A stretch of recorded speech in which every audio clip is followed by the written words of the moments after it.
Hi, everybody. This is John Handler. I'm a solutions architect with AWS. This morning, we'll be talking about integrating your DevOps tooling and Amazon Elasticsearch service. So, DevOps is actually more of a philosophy or a mindset than it is a particular tool set. And thinking back on my own history, my own past, I'll tell you a story that happened for real. I was working for a company that built a product search engine for an e-commerce site. And we had these regular events where we would do innovation on our platform. And we were all developers. I was a software engineer at that point. And in these events, we would examine our code and get in there and look at our logs and really build out a picture of how our customers were using our product. One of the things we discovered was that, in fact, a large percentage of our products were never accessed. And, we were building a search engine at the time, so storage was at a premium. And we were able to optimize our usage of the storage in our search cluster with the knowledge that we gained about how our customers were using our search solution, and so save on costs and make our product perform better. So this is kind of the driving force behind DevOps. It's kind of how DevOps came to the fore, and it makes sense. Developers are actually in there building the code. If we close the feedback loop and bring the information about how the software is performing and how people are using it, developers are in a great position to be able to improve the software and make it perform better. We have our standard DevOps cycle here, and there's a lot of different places where your software will generate logs, your code deployment will generate logs, your configurations have to be managed. Obviously, your monitoring is going to deliver tons of logs. So as you go through the development cycle and close that loop, you're able to step in a number of different places to optimize and tune your software's performance and how your customers engage your customers better. So we're going to go through a number of examples today, and we'll see some of the ways that you can dig in and where you can bring information in from the various phases in your development cycle. I just want to say a little bit about Elasticsearch and Elasticsearch service.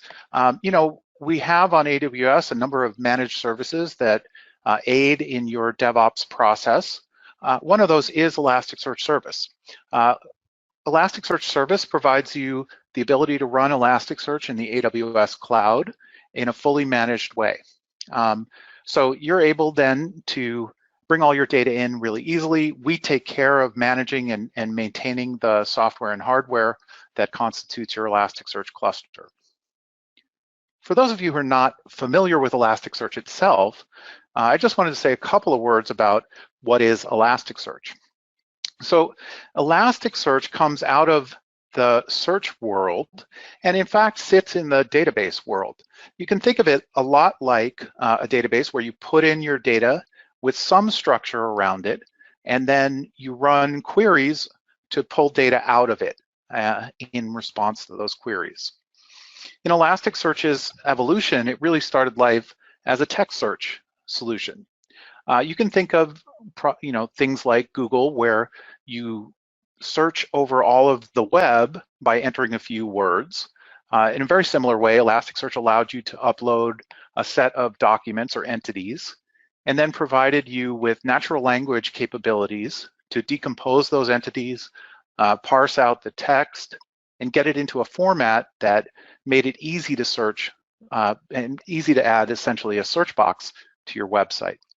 It does support a Boolean notion of queries, and it also, as a search engine, has a notion of relevance. So when you send a query to a search engine, you're not actually going to pull out every single possible response, but you are going to want to pull out the best responses.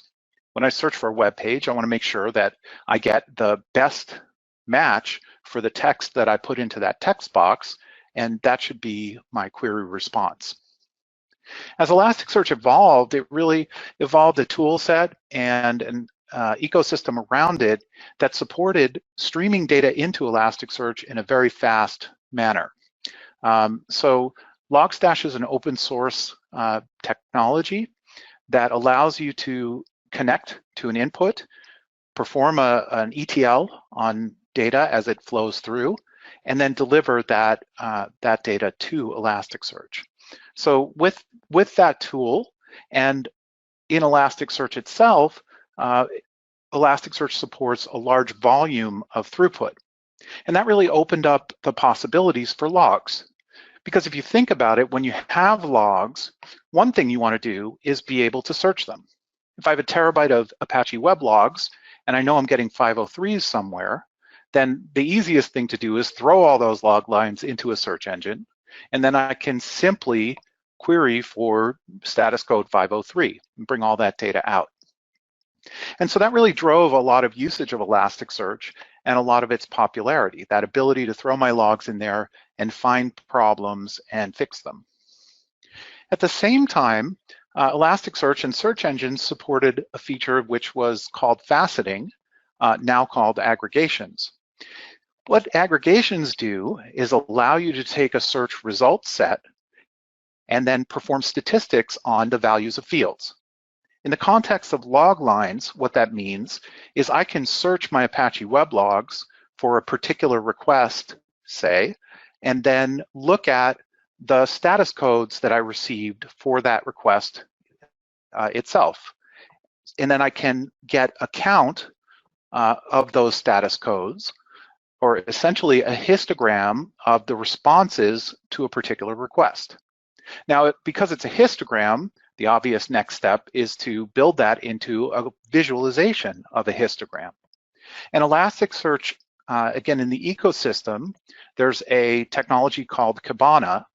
Kibana is a web client that talks to Elasticsearch, sends queries, and visualizes the results. So in my example of searching for a particular request, Kibana would automatically build me that bar chart that is the histogram of that request.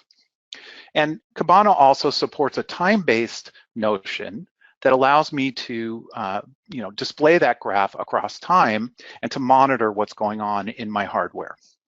So that's kind of the evolution of Elasticsearch. It's driven a lot of its popularity. It's very easy to use. I can just jump right in and get started sending my log data in there with Logstash and Kibana to visualize it. 10, 20 minutes, I can have log data up. And in a DevOps context, that makes it very attractive for me to use that to look into my software and see what's happening.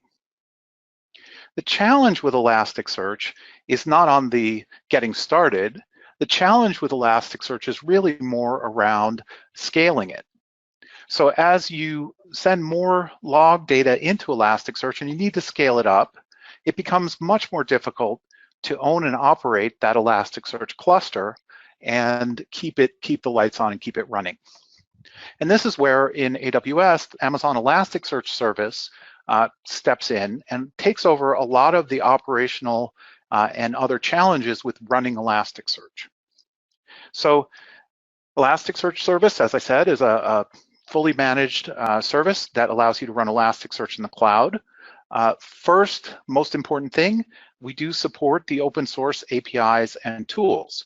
So when you use Amazon Elasticsearch Service, you are using vanilla Elasticsearch, and you can use the tools like Logstash and Kibana in the same way that you're using them in your own environments. Second of all, we do make it easier to use Elasticsearch. With an API call, you are able to create an Elasticsearch cluster, and we spin it up, and we do all of the configuration and management to bring that cluster and make it a cluster and make it available to you. We make it easy to scale your cluster. So again, with an API call, you can simply decide to move from a particular configuration in terms of a cluster of instances to a different one. We do all the work of changing over the instances and do that behind load balancing while the cluster itself remains up and available. We have a number of security features. These allow you to secure access to your Amazon Elasticsearch cluster and to a particular granularity, control who can do what on that cluster. We have high availability features that make it easy to make your cluster more available and protect you in the case of losses of instances or even availability zones. And finally, we have a number of integrations with other AWS services. We'll go into detail on that. Just to give you a visual and a little bit of a sort of teaser in terms of what you can do with Elasticsearch. Again, Elasticsearch service provides a Kibana in the service that you can run to visualize the data in your log lines. And as you look at your logs, you can build these visualizations. You can monitor what's going on. You can look at timing information. You can look at error information. You can look at engagement information. This particular Kibana dashboard is looking at Apache web logs, traffic flowing through. So we see the number of requests that are coming through. We have some aggregate statistics. We have a pie chart that shows us what URLs our customers are hitting. We have even a bar chart of errors, as I said. And this is, an example of the way that you can take your log data and visualize what's in it. This is an Apache web log, but this would equally hold for, say, a front-end log where you logged things like timing for different calls or different phases in the processing of your request. When you use Amazon Elasticsearch service, you deploy what we call an Elasticsearch service domain. Domain is a group term that wraps all the hardware and software that delivers Elasticsearch to you in the AWS cloud. Now, as we mentioned, Elasticsearch is a clustered distributed solution. You deploy that domain using the console, SDK, CLI, or even CloudFormation. And again, that sends that API call to the service. We go off and we create all of the resources and present them to you through a DNS entry, which you resolve to an IP address to talk to your cluster. We have load balancing in front of the cluster instances, and we have two different instance types that we support within a service. There are data instances and master instances. Data instances hold the data and indexes for your Elasticsearch service, for your Elasticsearch indexes. And the master nodes are orchestrators that keep the cluster together and provide additional stability. In addition, we send metric information to CloudWatch about the cluster's performance that you can alarm on, and that gives you a picture into how you need to scale your cluster. And then we also provide audit trail information to CloudTrail. I'm not going to say much more about Amazon Elasticsearch service. I have a prior webinar that I delivered that covers the service features in a great deal of detail. I encourage you to check that out. I'll leave that on the screen for a couple of seconds here, just so you can quick copy down that URL.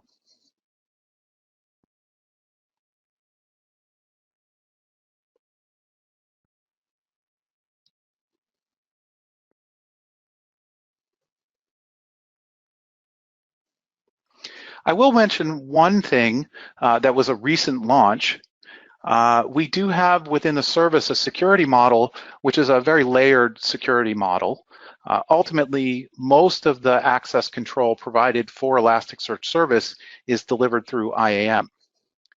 Now, you can also, in front of IAM, use your VPC. So you can deploy an Elasticsearch service domain into your VPC. The DNS entry that we provide you would then resolve to the IP space of your VPC, or you can have a public endpoint where the DNS entry would resolve to an address in the public internet. But in front of that, and recently we've launched support for Amazon Cognito. With Amazon Cognito, you set up your user and identity pools. You can load in data from your federated identity provider into Cognito, and then through your user pool, you can actually specify IAM policies for different groups of users, apply those to authenticated users for use in Amazon Elasticsearch service.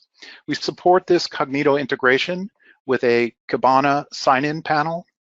So within the service, if you use the service-provided Kibana, you would be presented then with a login dialog, and your users can log in and they would get the roles that you assign to them within Cognito. All right, so let's dig a little bit into DevOps architectures and talk about how you would use Elasticsearch in a DevOps scenario. So let's dig in a little bit to monitoring CloudFormation for startups. So CloudFormation is one of the ways that you're going to deploy your software onto AWS. In that process, CloudFormation allows you to run commands during initialization, and you may also have additional commands or scripts that you run during that initialization period. What's difficult is eventually to go back to the instance and find all that log data. I can't tell you how many hours I've spent grepping around in the various log files under var log. So what you can do here is you can deploy the CloudWatch agent to pull that log data, things like cloudinit.log, cloudinitoutput.log, et cetera, and even your own log data, pull that and push it into CloudWatch. And then we do have a console level integration that will enable you to push that log data into Elasticsearch. The benefit here is, number one, then you don't have to jump onto many different instances and find out what's going on. And number two, you have a search engine, and all of your log data in one place. So you can treat your logs almost like you would treat a Google, where you can just dig in, run some queries, find some errors, and zero in on what is the issue and correct it. So AWS has a number of different services that provide you with continuous integration and continuous deployment. We're not going to cover all of them, but we will cover, again, one of them, code deploy. Now, I'll just say there's code pipeline. Let's start with code commit that allows you to upload your code into a Git repository. Code build that allows you to build that Git repository, and code deploy, which we're looking at, which allows you to push that out into EC2. In addition, we have code pipeline. This organizes all of these other services and allows you to orchestrate running them. Now, with code deploy will forward its logs into CloudWatch. And again, this is going to start to become a common pattern.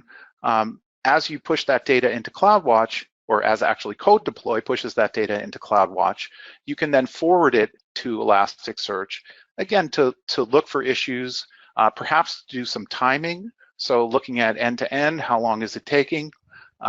Perhaps, again, to zero in and fix something that's not going right. I wanted to say a little bit about microservices architectures, and we have a couple of different use cases here. One of these is where you're using Amazon ECS or EKS in order to deploy your containers. In this case, ECS itself sends data to CloudTrail. That data you want to be able to search. On the right side here, I have an ingest pipeline because there's a couple of different ways to get that data into Elasticsearch. In addition, you also want to monitor what's going on in the containers themselves. So many of our customers are using FluentD to take the Docker logs and push them out into Elasticsearch so that you can see at a container and a task level what's happening with your software. Now, I have two different paths through the ingest pipeline here. One of these is supported where you have Elasticsearch service deployed with a public endpoint. That's the Kinesis Firehose path. And one is for when Elasticsearch service is deployed into your VPC. That's the top path. So let's talk about the VPC deployment for a second. With with your VPC deployment, you want to take your data out of CloudTrail and push it into some kind of queuing mechanism. Depends a little bit on scale. If you have a large scale deployment with lots of different log streams, like ultimately you want to get those all together and push them into Elasticsearch service as a bulk, as a batch, right? So that queuing mechanism there is potentially SQS, could also be Redis, as we'll see in a second. That queue, then you'll pass through Logstash in an auto-scaled group. So you're running Logstash on EC2 instances in an auto-scaled group that's pulling data out of that queue and doing a transformation, pushing into Elasticsearch. Now, the other path I want to talk about here is where you're running Docker or on your own EC2 instances. In this case, again, we have the container and what's going on in the container probably pushing out to Fluentd. That's the usual path to take. In addition, on the instance itself, you can run an open source technology called Beats, and in particular, there's one called FileBeat that tails log files and forwards them. With FileBeat, you also have the ability to augment the container logs with additional metadata that will tell you the task in the container and enable you to push that in and dig in Elasticsearch based on container task, etc. And here we have, again, the same bifurcated path for getting data into Elasticsearch. Kinesis Firehose, great solution if you have a public endpoint. And then if you're in VPC, then you're going to go through, in this case, Redis. Redis serving here as a buffer or queue, not as a cache per se. So your log lines will go into Redis, Logstash, auto-scaled, can pull that data out of there, transform and push to Elasticsearch. One more to cover is the serverless application. So in this case, we have our standard serverless kind of architecture here, Route 53 providing DNS resolution, Cognito for authentication and access control, CloudFront and S3 to provide distribution of static content, and then API Gateway to provide the application functionality itself, backing out to Lambda, and then DynamoDB serves as the repository for application data. So this is a common pattern in terms of deploying a serverless application. On the bottom, I have here, again, an ingest architecture that will take all of the data that's produced by these various front-end services and push into Elasticsearch service.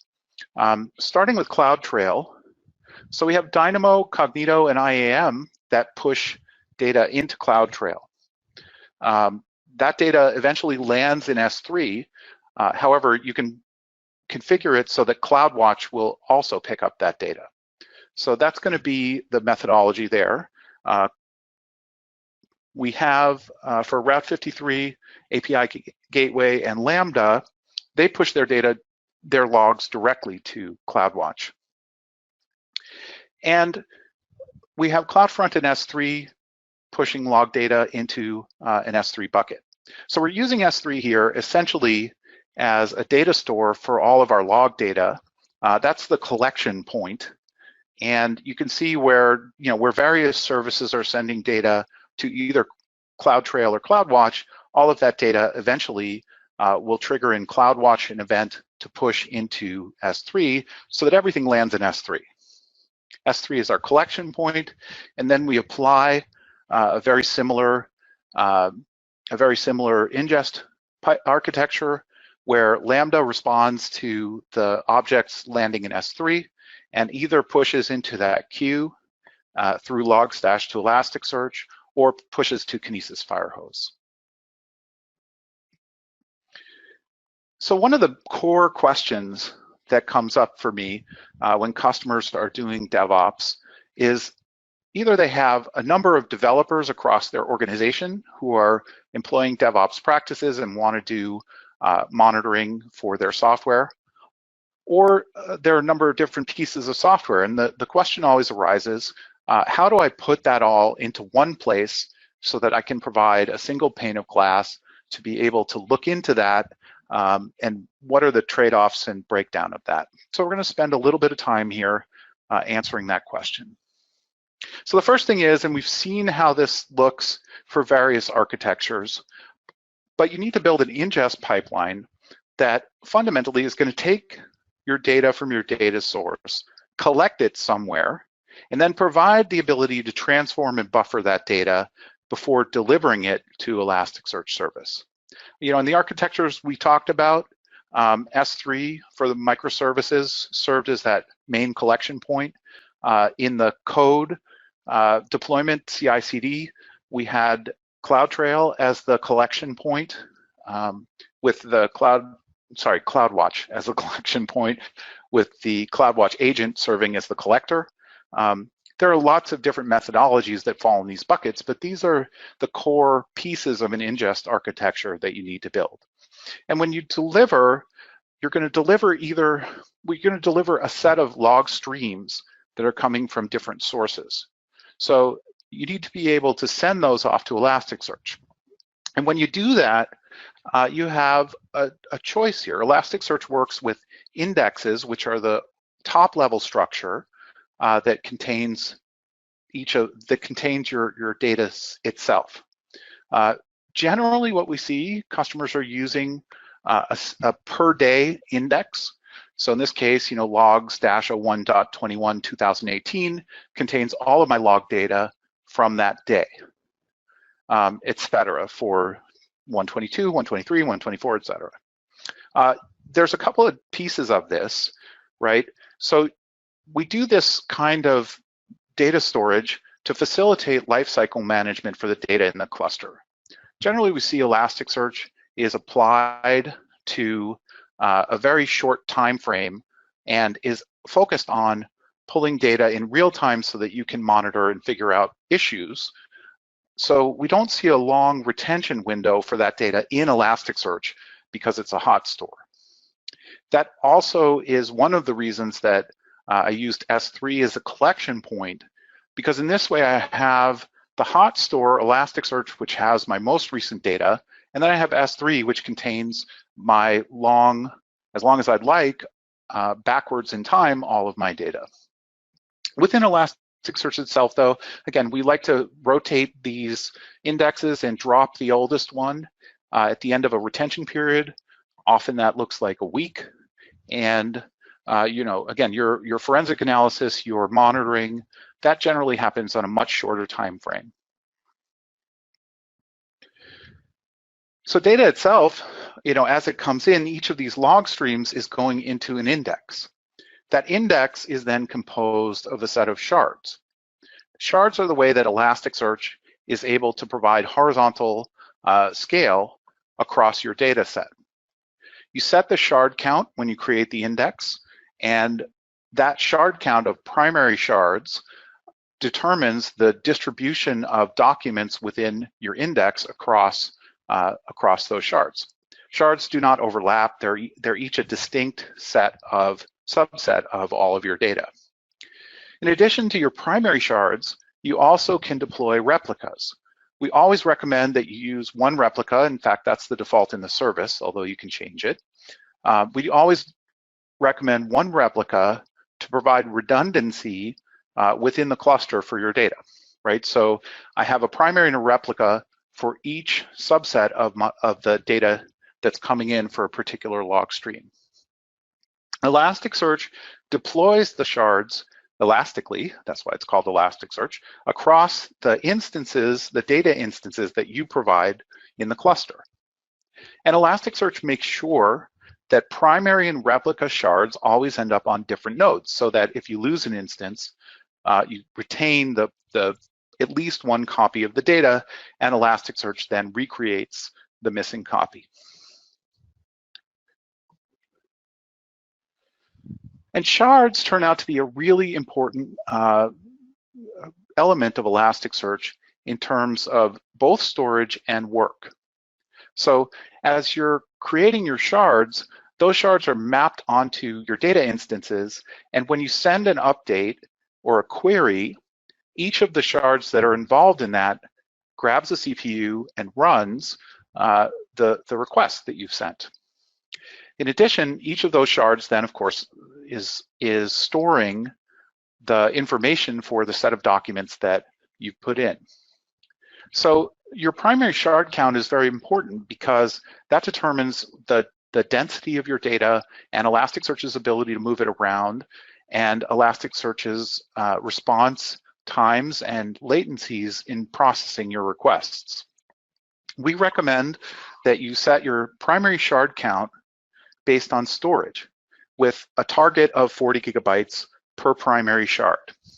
So for example, if I have a 2 terabyte corpus, then I should set 50 primary shards. 2 terabytes divided by 40 gigabytes per shard is 50.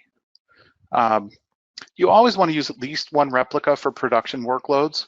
For production workloads, you don't want to lose data, and that one replica will provide you some additional protection against that. And another key point is to set the shard count so that the number of shards on an instance is approximately equal to the number of CPUs. We're going to say a lot more about that.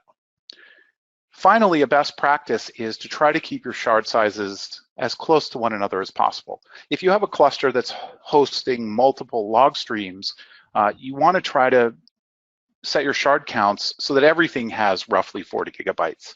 That means if you have a log stream that's only pushing 1 megabyte a day, you should probably not rotate that index for at least a month.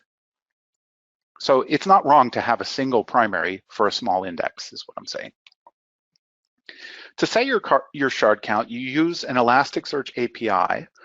You put to your endpoint, and you can set a template which will set the shard count for any index that matches that a wildcard name, right? So when we were creating these log indexes, we had a prefix which was logs underscore. You set your template with logs underscore as a wildcard, and then you can put as the settings number of shards 50, number of replicas 1. In that case, whenever a new index is created, and depending on your ingest architecture, that will usually create the index and rotate it forward in the days.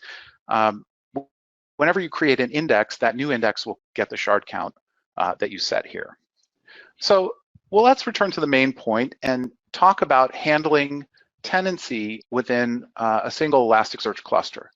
If you have multiple log streams that are coming into a cluster, you have 2 different paths you can take. The first of those is to host all of the different log streams within the same Elasticsearch index. The second path you could take is to create an index for each of those log streams and host each index separately. They have different characteristics and different trade-offs. So if you put all of your log streams into the same index, and then you have the scale for that index set based on the total volume of data that you're sending in, that enables you to distribute the processing more equally. Because essentially you're just dealing with one index. You can figure out exactly how that's going to spread across your instances in your cluster, and that will give you the most even distribution. On the downside is that then you have to scale based on your largest tenant. So that means if you have a log stream that's pushing 1 terabyte a day and another log stream that's pushing 10 gigabytes a day, you're ending up scaling based on that larger use case. That can be inefficient and can push you into scaling larger than you would if you handled those in different clusters. Another limitation is that you have a single index pattern. In Kibana, you'll have to do filtering based on a field that you add to your log streams as they're coming in order to parse and pull out that particular log stream. Not terrible, but that is different than the other use case. If you're handling each stream in its own index, then you do get a benefit where your queries now against that index don't have to be distributed across as many shards, right? Because each of the indexes that you create, you can set a shard count for that specific index. It allows you to scale based on each of the tenants. So each of the tenants then you can scale independently, and it allows you to create different index patterns in Kibana at a high level that lets you more easily control what you're doing your visualizations against or what you're searching against. To understand even at a little bit deeper level, when you have multi-tenant situations, right, what you have is a number of different log streams coming in. Each of those will have an index for, call it every day, but there'll be some rotation, but let's say it's a day. So in this case, we have 3 streams, each of which has 3 indexes: today, yesterday, and the day before, and each of those indexes will have some set of shards on it. Ultimately, those shards, Elasticsearch will distribute to instances that have to house and run the requests for those shards. So one important point to note is that for the most part, and especially in a log use case, only today's indexes are actually going to be receiving any kind of updates, and mostly today's indexes will be responding to queries. So when we think about how these shards are going to map against CPUs, for all intents and purposes, we can ignore everything but today's indexes. And then, what we want to do here is set the node count so that the shards per node is the number of indexes times the number of primaries in each of those indexes times how many replicas we have.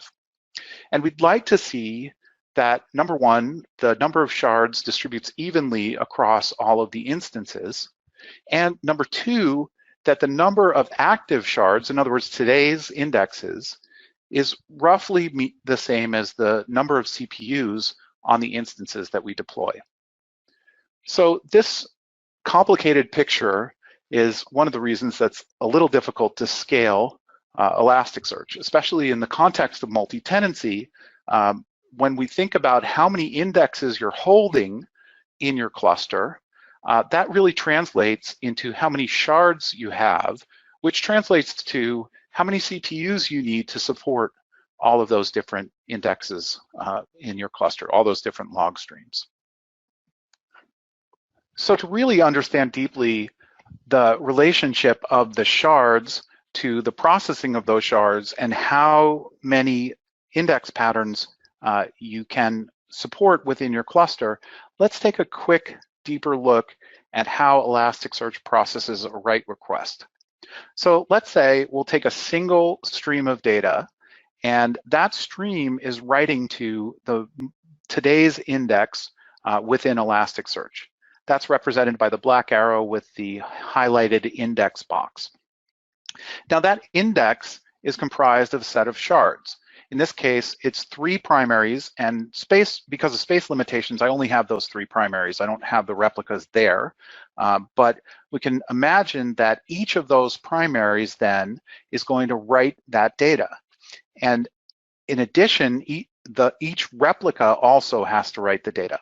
So I've visualized that on the right side of the screen by highlighting both a primary and a replica for each of those shards.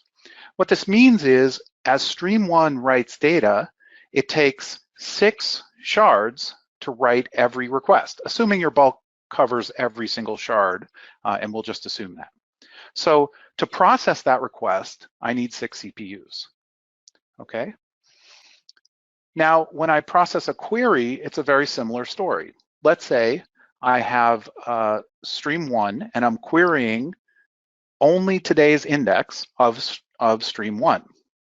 Well, that index is comprised of 3 shards and then 1 replica, or 3 total replica shards, right? My query has to go to one of either the primary or the replica for each of the shards. So I've highlighted here the 3 shards in the cluster, and I need 3 CPUs to process that request. In the write situation, I can imagine if I add in an additional stream of data, and that data also has 3 shards, I need an additional 6 CPUs. So total of 12 CPUs concurrently as those requests are coming in. For each additional stream that has additional shards in it, then I'm adding the demand on CPUs. So as I look at the need for CPUs, I have to keep in mind this picture where for a write, I have a multiplier that looks like the shards times the replicas, or for the reads, I have a multiplier that looks like the number of shards. In a read case, if I added a second index here that I was querying, or I queried a second stream concurrently, I would similarly multiply the need for shards that I need, or shards and CPUs that I need to process that. So how do I put all of that into context with the sizing of the cluster as I deploy it? I thought I'd provide some t-shirt sizing around Elasticsearch service. And specifically, if we assume a 7-day retention window, then we can look at t-shirt sizes like small, medium, large, extra large, and huge. And then looking at sizing in terms of the amount of data that we're sending per day across all of the indexes that we're retaining. And for the small one, we have 10, 500 for medium, 1 terabyte for large, 10 terabyte for extra large, 80 terabytes for huge. The storage needed is a function of how much data I'm sending per day, how that translates into an index, and then how many replicas I'm running. So if I'm sending, and how many days I'm retaining that data, right? So if I'm sending 10 gigabytes per day, then on disk, that will represent about 24 gigabytes of storage. About 10% more for the additional primary, and then I double it because I'm adding a replica. So that's 22. Then I need a little bit of overhead, which I put at about 15%, right? And thinking back to where we're alarming, that's the kind of limit of what Elasticsearch wants, is 15% overhead. Multiply that by 7 days, and I get 168 gigabytes. I have a column for the number of active shards, and what I'm trying to get at here is, if you think back to the picture of housing multiple tenants, how many tenants can I expect to put with a total 10 gigabyte a day of data sent? How many tenants can I put? And here we're in terms of how many shards do they generate. And here I'm looking at 4 50 gigabyte shards in a small use case, right? Whether that's one single log stream or potentially 2, you could get away with. 3 or 4 or more will start to overwhelm the CPU count in the cluster. My recommendation here is 2 M4 or R4 large data instances with 3 M3 medium master instances. If we move up into the medium use case, we have 500 gigabytes of data a day. And then our storage, we're going to need 8.4 terabytes to store that. This, I'm recommending 6 i3 2x larges. And actually, just to step back a second, for the instance recommendations, you'll see I've recommended i3 pretty much across the board. The i3 instances provide a very good cost per gigabyte number in terms of storing your data. So, and they also provide really good processing capabilities for that data. So we like the i3s quite a bit. If you can optimize a little bit on the small end and deploy smaller EBS volumes, then you may be able to cost optimize. That's why I have the M4 and the R4 for the small use case. Again, just pretty straightforward. In order to store 8.4 terabytes, you need 6 i3 2x larges. They each have 1.9 terabytes of storage. That gets me beyond what I need. And then they each have 8 processors. So that gives me a total of 48 processors. I've set the active shard here as a target of 30. And this is because, as you scale up and as you need more processing power, you also need to account for other tasks that are happening and other queries become more important in the mix. So you don't want to have a one-to-one entirely, really 40% for other tasks. So long-winded way of saying 30 target active shards. For the large use case, again, 1 terabyte a day of storage, 17 terabytes of total storage needed. 6 i3 4x large covers that. And again, you can target 60 active shards. For the extra large, here the difference you'll see, I've adjusted the target maximum shard size. As we get up in the i3 family, the additional disk and network bandwidth gives me more capacity to deploy larger shards. So when I get into the extra large and the huge range, I can actually deploy larger shards. 10 terabytes results in 177 storage needed and 600 target shards. And not to just read the chart at you, but close to our top end would be the 80 terabyte a day, huge use case, 85 i3-16s, which would store about 1.3 terabytes of data and about 3,400 active shards. I just wanted to bring in one customer workload just to give you a feel for what people are doing and how this matters. Expedia is, again, one of the large enterprise customers where DevOps is really central to their methodology. They have many different groups across Expedia that are using Elasticsearch service, and they are not entirely centralizing. They're supporting many different Elasticsearch service domains. One of the things they did, and this is what we highlight in this slide, they were actually seeing some billing spikes that they didn't understand. So they took their CloudTrail data, pushed it into Elasticsearch service, and graphed it out with Kibana, and they were able to highlight and pull out the spikes in billing and figure out what was generating those spikes, and then they could remediate it. So that is all I have for today.